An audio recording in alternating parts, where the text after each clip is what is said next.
தாய் தமிழ் உறவுகளுக்கு வணக்கம். திமுகவில் இணையவில்லை, புதிய கட்சியை ஆரம்பிக்கின்றார். திமுகவில் இணையவில்லை, புதிய கட்சியை ஆரம்பிக்கின்றார் என்ற தலைப்பில் இந்த காணொளியை நாம் காண்கிறோம். 2021ஆம் ஆண்டு நடைபெற்ற தமிழக சட்டசபை தேர்தலில் 6 தொகுதியில் போட்டியிட்டு விடுதலை சிறுத்தை கட்சி 4 தொகுதியில் வெற்றி பெற்றது. அதில் ஒருவர் ஆளூர் ஷாநவாஸ். நடைபெற்று முடிந்த தமிழக சட்டசபை தேர்தலில் அவர் மீண்டும் போட்டியிட வாய்ப்பு மறுக்கப்பட்டது. அதற்கு பதிலாக கட்சியில் அவருக்கு முக்கிய பொறுப்பு வழங்கப்பட்டது. ஆனால் ஆளூர் ஷாநவாஸ் அவர்கள் திருமாவளவன் மீது அதிருப்தியில் இருந்து வந்தார். கட்சி நடவடிக்கைகளில் அவர் பங்கேற்கவில்லை. 4 பேரில் ஒருவருக்கு மட்டும்தான் போட்டியிட வாய்ப்பு வழங்கப்பட்டது.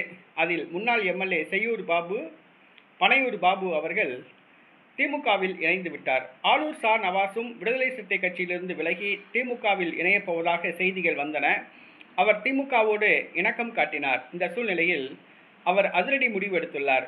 திமுகவில் இணைந்தால் 10ஓடு 1 11ஆகத்தான் நாம் இருக்க முடியும்.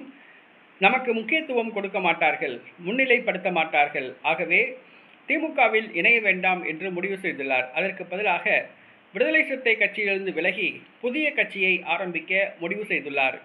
விடுதலை சிறுத்தை கட்சி முன்னாள் சட்டமன்ற உறுப்பினர் ஆளூர் ஷாநவாஸ் அவர்கள் புதிய கட்சியை ஆரம்பிக்க உள்ளார். அது இஸ்லாமிய வாக்கு வங்கியை மையமாக வைத்து செயல்படும் என எதிர்பார்க்கப்படுகிறது. விடுதலை சிறுத்தை கட்சியின் முன்னாள் சட்டமன்ற உறுப்பினர் ஆளூர் ஷாநவாஸ் அவர்கள் புதிய கட்சியை ஆரம்பிக்க போவதாக இருப்பது திருமாவளவனுக்கு மற்றும் விடுதலை சிறுத்தை கட்சி தொண்டர்களுக்கு அதிர்ச்சியை ஏற்படுத்தியுள்ளது.